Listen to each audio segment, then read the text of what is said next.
In today's show, we discuss the Trailblazers' noble chase of the 10th seed in the Western Conference, plus a bummer update on Rob Williams. Welcome to Locked On Blazers. Let's get into it.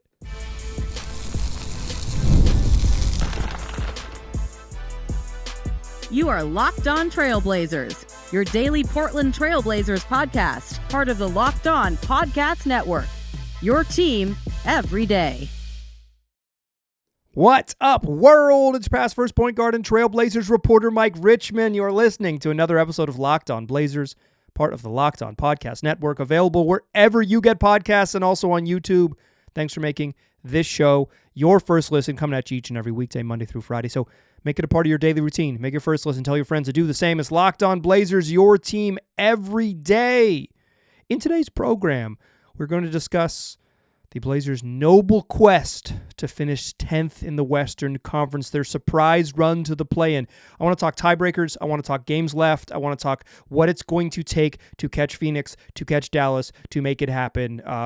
It is play-in season. 12 games remaining in the regular season. Can they do it? Yeah.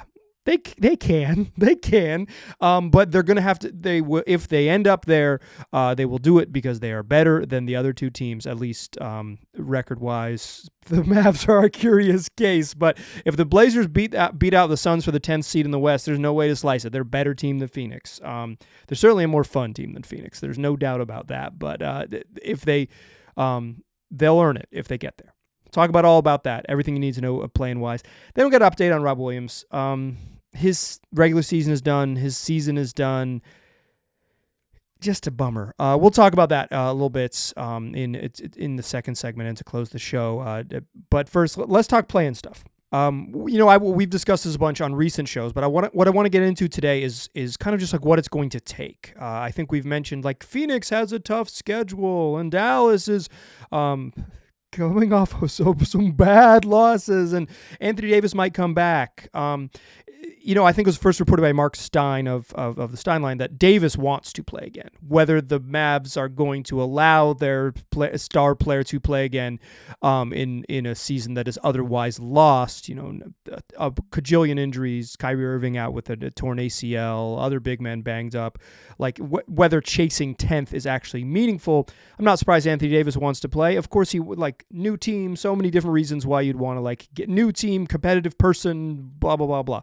Like he wants to get out there. Whether the Mavs will let him is a whole nother question. But, I've discussed the play and we'll continue to discuss the play here, but I want to get into more in today's program, just kind of about like the actual math of what it's going to take, the true tiebreakers, what the scenarios look like, because each team has 12 games remaining in the regular season. Phoenix is at 33-37, Dallas is at 33-7, and the Blazers are two back at 31-39. That's two back in the loss column, two back total as they continue their charge. Portland has arguably the easiest schedule of the three teams remaining.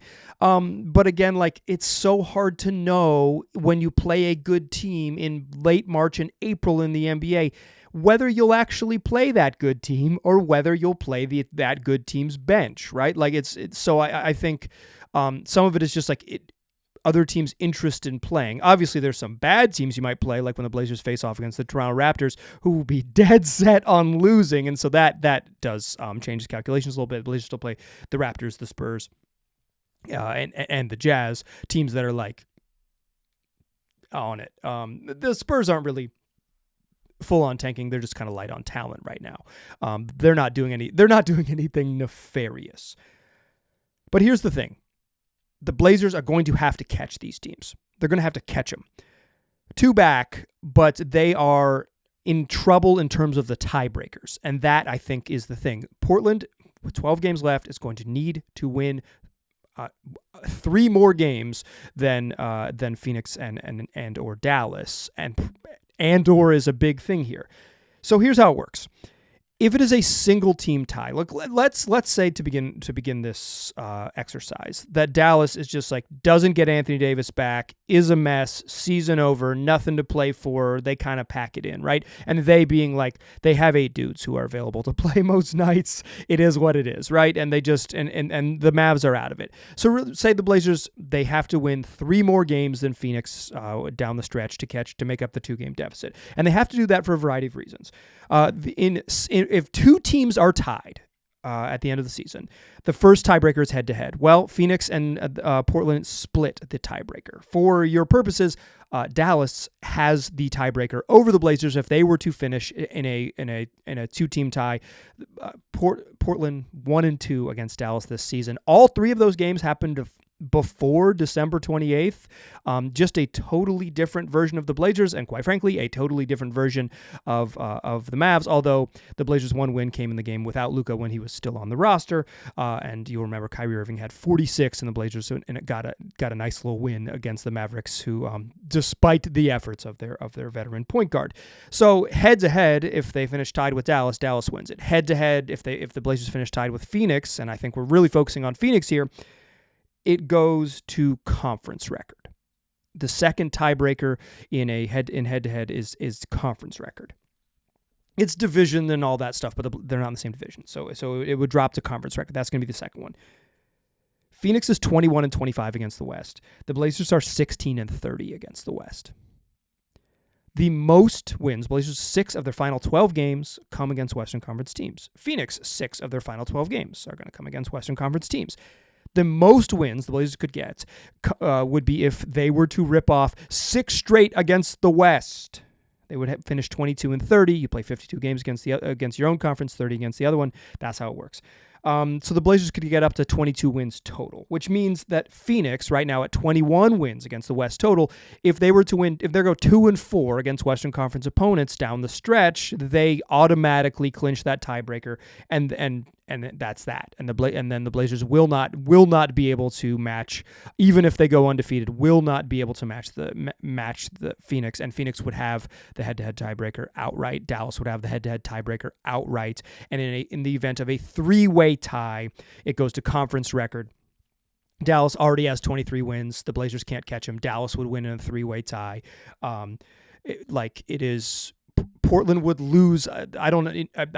For my purposes, I didn't do the math between Phoenix and Dallas, but Portland would lose the tiebreaker if it comes down to it, if these teams have the same record at the end of the season. Portland has to win. If they're going to make the playoffs, they have to finish with a better record than Phoenix. Excuse me, not the playoffs, the play-in, with a chance to win a couple play-in games on the road and make the postseason, or make the true play-in bracket. It is the postseason for sure, because it's after the regular season. It is indeed the postseason, but it's not a playoff. It's not the playoffs. It's the play-in. It's games that don't even exist. You will see here, though, as if you're watching on YouTube, I've pulled up the remaining games schedule for these teams. Phoenix is going to close out at home against Cleveland, at home against a sputtering but needing to win Milwaukee, and at home against Boston. That is a tough trio of home games. Then a one-off at Minnesota, back home against Houston. Then a 3-game road trip east against Milwaukee, Boston, New York. Home against Golden State, home against Oklahoma City, and they close out with probably games that won't matter, San Antonio and likely Sacramento. I bet Sacramento will probably be locked into 9th. It won't matter, so Phoenix probably gets 2 wins at the end of the season. But I think those are tough games. That is a tough schedule. I think it's very realistic that Phoenix goes 5-7 to close out the season, ends up with 38 wins. That means the Blazers have to cobble together 7 out of their final 12. 6-6 is on the table for Phoenix, 39 wins. 40 is a lock. If the Blazers go 9-3 over their final 12 games, they're in. That's a lot. That would be a really impressive stretch. Now, while Phoenix's schedule is hard, the Blazers play Denver, Boston, Cleveland to close out their homestand here. We've talked about that a bunch. And then they go on the road. This is just a long road trip. freaking a 5-gamer. Sacramento, New York, Atlanta, Toronto, Chicago. Obviously, Atlanta, Toronto, Chicago, those aren't very good teams. Sacramento's not very good. New York is sputtering. These are all winnable games, but they're on the road. These are hard. Then they're back against San Antonio, a one-off in Utah, winnable games, San Antonio and Utah, and then down the stretch, Golden State and Los Angeles in the final 2 games of the regular season for the Blazers. Again, if the Blazers go 9-3, they're in. They do need to find 3 more wins. If you think Phoenix is going to go, say, 4-8, the Blazers would still need to go 7-5. If you think if the Phoenix is going to go 5-7, Blazers still need to go 8-4 because of the tiebreakers. If they could just catch Phoenix, and they didn't have to. And they didn't have to worry about the schedule, it'd be a whole different thing. But the schedule matters. Dallas's schedule, I just don't know what Dallas is going to do. I'm not.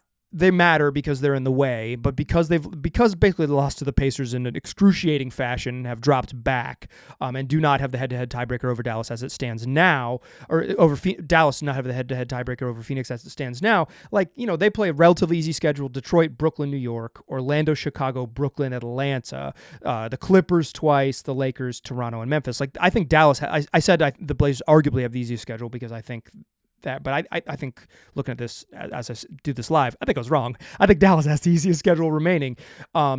It's just what's Dallas's appetite and also ability to win games. The front office's appetite to bring their players back that are capable, and also just they just don't have enough bodies to be consistently feel like they could win a bunch of games. I think Dallas could win 5 of those. And if they win 5 of those, the Blazers would have to win 8 because again, they have the Dallas has the head-to-head tiebreaker, and they would win a 3-way tiebreaker as well. It's not easy. But this reminds me, discussing this, of a question I got recently in the old trusty mailbag, also known as the electronic mail service system that I have, lockedonblazerspod@gmail.com. It asked me about kind of how I view the plan and how I view this chase and how I view the Blazers' end of the season. Let's talk about that, and let's talk about Rob Williams in the second segment. Join me there, won't ya? First, though, I want to tell you about Upwork. If you need to hire, you are going to need to use Upwork, or at least just should, because scaling your small business requires the right expertise at the right time. With Upwork, you can find specialized freelancers in marketing, development, design, and more. Experts ready to help your team make that transition. Upwork gives businesses flexibility by connecting them with top freelance talent across multiple industries. Whether you need extra hands for a project or a long-term partner, Upwork makes hiring simple and affordable. So if you need IT help, AI help, web development help, marketing help, you can find the right talent. You can get hires quickly and easily. You can post your job free and simple, and within a day, you're going to find multiple qualified candidates to choose from. And maybe you don't have the ability right now to hire full-time. Well, that's a perfect use of Upwork because you can find affordable top-tier freelancers, and then they can scale with your business. If you need more of them, they can be available for you. Like I said, a long-term commitment or just short-term for a single project. Upwork is going to fit your needs. Visit Upwork.com right now and post your job for free. That's UPWORK.com, Upwork.com, to connect with top talent and grow your business today. Today's show is also brought to you by the good folks over at FanDuel. We made it. It is indeed March Madness, okay? In fact, I was feeling the madness all day long, starting with 9 a.m. tip-offs here on the West Coast. It's fantastic. And right now, if you want to get in on the action, FanDuel's going to hook it up for new customers. You can get $200 in bonus bets when your first $5 bet wins. That's $200 extra bucks to use on everything from buzzer beaters to Cinderella stories. McNeese State, Drake, FanDuel could have had you covered. You can pick those upsets that you love, the underdogs you've been eyeing. Whether that or whether you want to pick some favorites or some blue bloods who maybe happen to have their lowest ever seeding in the tournament but had an impressive showing in the play-in, you're going to find those as well in the round of 68. You're going to find all of it on FanDuel. So visit FanDuel.com. Get in on that college hoops action all tournament long. All right. So I want to talk Rob Williams here in a second, but I want to mention this as sort of, I've kind of been joking about this. I mentioned in the open to the show, it's the Blazers' noble chase of the 10th seed. And a listener asked me, like, Mike, it seems like you've kind of changed your tune on this. You were maybe more pro-tank, and you've kind of landed in a spot where you're celebrating the Blazers' achievements. Yeah, like I am nothing if not willing to be somewhat flexible in my opinions in order to deliver you a show that is not absolutely miserable. My personal opinions are that the Blazers probably should have not won all those games in January and should have a high draft pick. But at this point in the season, like, I'm watching what's in front of me. I think they're a competent team. This question came from a listener who maybe requested to be anonymous and then signed their name. So we'll just say that it came in my email box. You can send me an email too. LockedOnBlazersPod@gmail.com.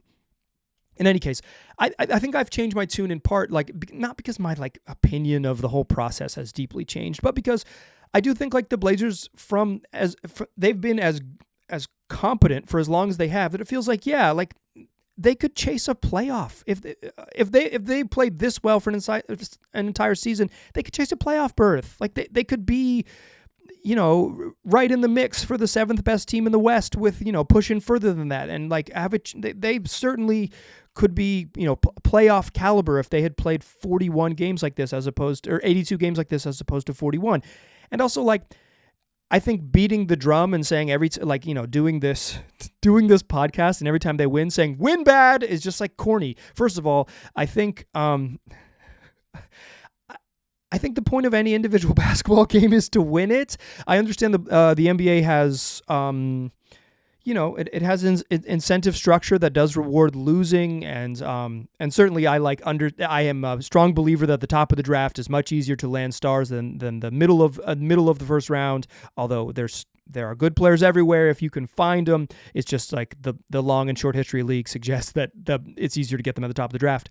In any case, like, the Blazers want this, like talking to the principal actors, the coach, the players and stuff. And it's like, who am I if they want this and the front office hasn't made moves to stop this act by doing something nefarious? Like, yeah, I'm going to just celebrate it. I'm going to celebrate it. I'm not going to poo-poo the play-in.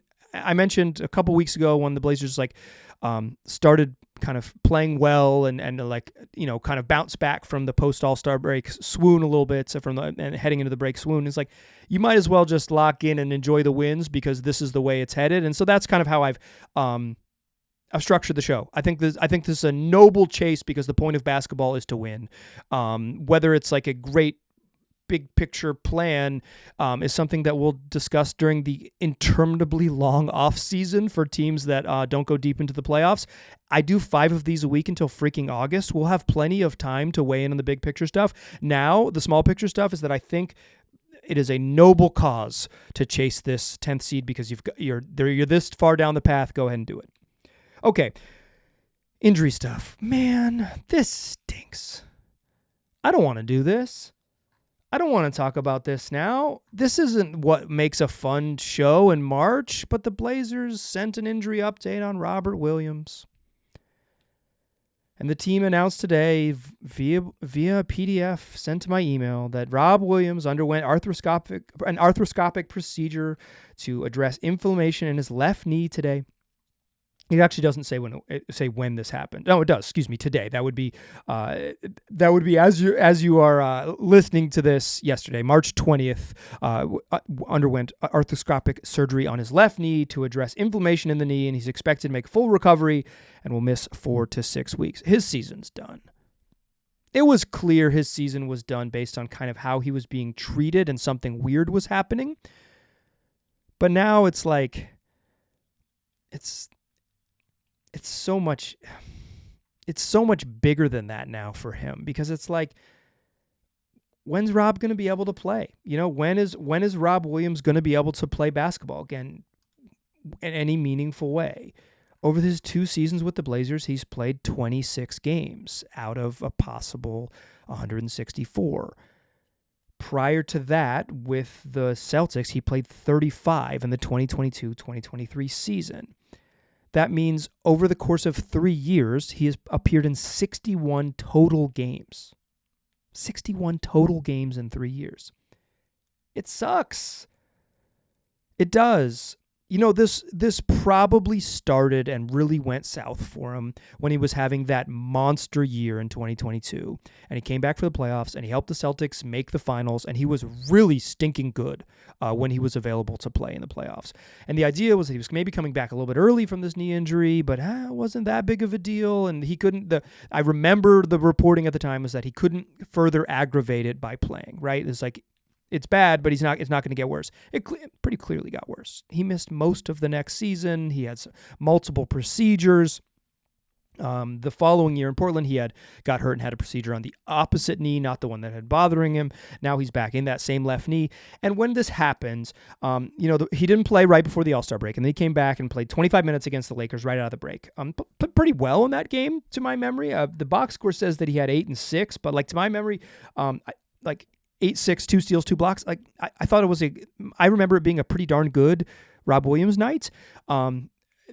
Maybe I'll go back and listen to the podcast and see if I thought that then, but that's what my brain is telling me. And then he missed the road trip. And Chauncey Billups told reporters during that trip that Rob had some swelling in his knee, and that's why he was going to be out. He had some swelling in his knee. And that just, at the time, to me, not a doctor, just an idiot, was like, that seems bad. That seems like it's not what you want. Swelling, that's not an acute injury. That's like hey, this is, the chronic knee thing. You play a little bit, come back a couple days later, and it's like your knee is swelling. It felt like bad news. So he didn't play on that road trip. He was on the inactive list for that 7-gamer and for the 2 games back, or 2 games right after that, Detroit and Golden State. And then he was active last week against the Knicks. It was a midweek game against the Knicks. He was on the active list, available to play on the bench in clothes, not in street clothes, in his jersey, and he didn't play. And Duop Reith played over Rob. And I mentioned on that very show that it was the first time all year that when a healthy Rob Williams had not played in one of those games, had not played in a game where he was available, and Duop had played ahead of him. One of those games being a game when he's active, and it wasn't both. Obviously he's sat active when DA and Donovan Clingan are both healthy, but without Ayton, it's like Rob had always been the backup when he was available, and that was notable to me that he wasn't, but not in some sort of conspiracy way. Just the Blazers are really they're not pining to get Rob in the game. In hindsight, maybe he just wasn't. Maybe they were putting him in as an emergency healthy body, but he wasn't really ready. Or maybe he was ready, and then the next day he's like, you know what, my knee's not right. Billups had told reporters that he hadn't seen Matisse Thybulle practice, and he hadn't seen Rob Williams practice, so he maybe wasn't going to play them. But he'd seen Rob play a bunch. With Matisse, that excuse makes sense. With Rob, that doesn't really make sense. If he's available, you play him, right? But it's okay, maybe he'll play. But then Rob inactive against Toronto that Sunday afternoon, and then inactive the next 2 games. Did not dress and then on the inactive list, not unavailable. And now he's headed for surgery. I have some other thoughts about this, and I want to talk a little bit more about Rob and the Blazers center rotation in the 3rd segment. Join me there, won't you? First, though, let's talk 5-hour energy. Daylight savings time snuck up on us again, and if you're feeling like that lost hour of sleep, 5-hour energy has your back. The extra sunshine means more time for fun, but sometimes you need a little boost to power through. Whether you're staying up late watching the NCAA tournament or recording a podcast about the Portland Trail Blazers, squeezing a round of golf in after work, or just trying to keep up with your busy day, 5-hour energy gives you that quick, refreshing pick-me-up whenever you need it. Listen, I record this podcast late at night. I sometimes need a little extra boost, but also whether you're traveling or just living your life, 5-hour energy's got that great on-the-go convenience. It's a little bottle you can keep with you, so just in case you need it, you can go grab it. They got great flavors you're going to love, and you are really going to feel the effects of that B12 and that caffeine. So head over to 5hourenergy.com to find over 15 flavors to choose from, including watermelon, blue raspberry, and peach mango. You can even build your own 12-pack or 24-pack delivered right to your door. Need one now? Go grab a 5-hour energy shot at your local grocery or convenience store. They're everywhere. Stock up today and stay energized. Still a pass first point guard, still Mike Richmond, still listen to Locked On Blazers.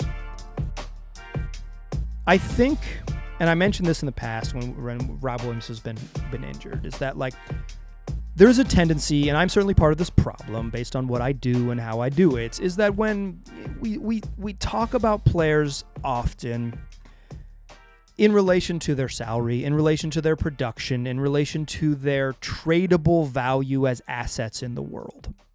And certainly part of this Rob Williams injury underscores the Blazers' how they have chosen to, quite frankly, not trade Rob Williams. It was reported right away by Adrian Wojnarowski when the Blazers first traded Drew Holiday and ended up with Rob Williams that the Blazers valued Rob and wanted to play him and were even going to try to play him next to DeAndre Ayton. Like that was like immediately, right? That was like clearly the Blazers side of things, like how they viewed him as told by Adrian Wojnarowski. And they didn't. Then he got hurt, and they couldn't really explore trading him in the season one, his first season here, and then the off season they didn't really make any moves. They kind of just like ran it back, and then this trade deadline again, like he had some injury stuff, but not really knee stuff in the first half of the season. He had a concussion, he had an ankle injury, but like I think the Blazers, it felt like at the time that the Blazers were kind of handling him with kid gloves, right? That they were very intentionally giving him a small role and not playing him a whole bunch and not giving a whole bunch of minutes and not playing him on back-to-backs, very specifically to keep Rob healthy so he could be available in the second half of the season, whether it be for them and more likely for another team. And then they didn't. Whether they could or could not have traded him, I think there was some reporting locally by Danny Morang that the Blazers were asking for a first-round pick, which is out of this world to me. Truly, truly surprising. But like, they didn't. And now Rob's on the team, and he's undergoing another surgery, and it just his career feels fragile. So I think part of his story is trade asset. Part of his story is tradable contract and all that stuff. But so much, like when I read this press release, when I saw this email come into my inbox, I didn't really think like, oh man, the Blazers should have gotten 2 second-round picks and run away when they had the chance. I thought like, that sucks for Rob the person. Like that sucks for Rob. Like I'm worried about Rob as a guy who wants to play hoops and his body just won't let him, because he's a great dude. Like he's a great dude. I've interacted with him very little, but every time I've interacted with him, he's very earnest and honest and thoughtful. And he's a casual swearer, which I like. It's just I'm bummed for him as a person. I think like how the Blazers handled this is part of the story, and how they're, how Rob Williams is likely to, finish out his contract as a Blazer, I think is the most likely scenario at this point, just because of his health concerns. But like, bummed for him. The other thing I thought of that kind of immediately crossed my mind is, boy, do the Blazers have a deep center rotation. Bummed that Rob hasn't been able to play much this year, whether they were, keeping him on a low minutes, kind of a low minutes threshold because what they believed he was capable of, or whether and trying to keep him healthy and upright. You saw a bunch of DeAndre Ayton, you saw a bunch of even early, Donovan Kling, and he was kind of in and out early, but eventually like kind of was just playing over Rob Williams, a healthy Rob Williams with some regularity. And now with no DA and no Rob, and we don't have an injury update on DA. He was we were probably quote unquote due for one in this week and didn't receive it. The Blazers and will update you in 4 weeks is totally meaningless. They're not the worst team in the league in terms of injury information, but they are not good at it themselves. I think there's a handful of teams that are significantly worse than the Blazers, but you would not describe the Blazers as good at openly communicating about the health of their players. That is not something you would describe this team as. But in any case, so we don't know what DA's situation is. I kind of think his season is done, if I had to guess, but we'll see. I think I've kind of come to appreciate this year is like the Blazers had real depth at center. Duop Breath, although he's been up and down recently, the last handful of games has been played certainly his best basketball of the season. Last 2 games, I think, have been maybe his best 2 games of the season. And that's tough. Stand ready, be ready to go, because you just like don't play for 65 games, and then they're like, "Yo, get in here. We need you." That's tough. That's the sign of a professional. So respect to WAP. And while Klingon clearly has long way to go to be an effective offensive player. The fact that he can be part of the team that is built around being a solid defense, and he can be a solid defensive player on a team that is straight up good on defense as a young man, and like still kind of like not be, still be useful in a variety of ways while having his obvious warts and shortcomings, speaks to kind of the depth the Blazers have at the center position. It's been useful, and if they're going to make their play and push, it will continue to be useful. So I hope Rob gets what he needs, whether that is health to allow him to get back on the court or a peace of mind to face what his body is capable of doing, whatever that might be. I hope Rob gets it. And I hope that the Blazers center depth continues to show its how valuable it's been for a team that is chasing something that seemed like a wild dream a few months ago and now is very real in the final 12 games of the season, and that is a spot in a postseason game, if not multiple postseason games. That's going to do it for this week. Come back for next week's shows. Is what we do 5 days a week, wherever you get podcasts, also on YouTube. I appreciate you listening. I'll talk to you soon.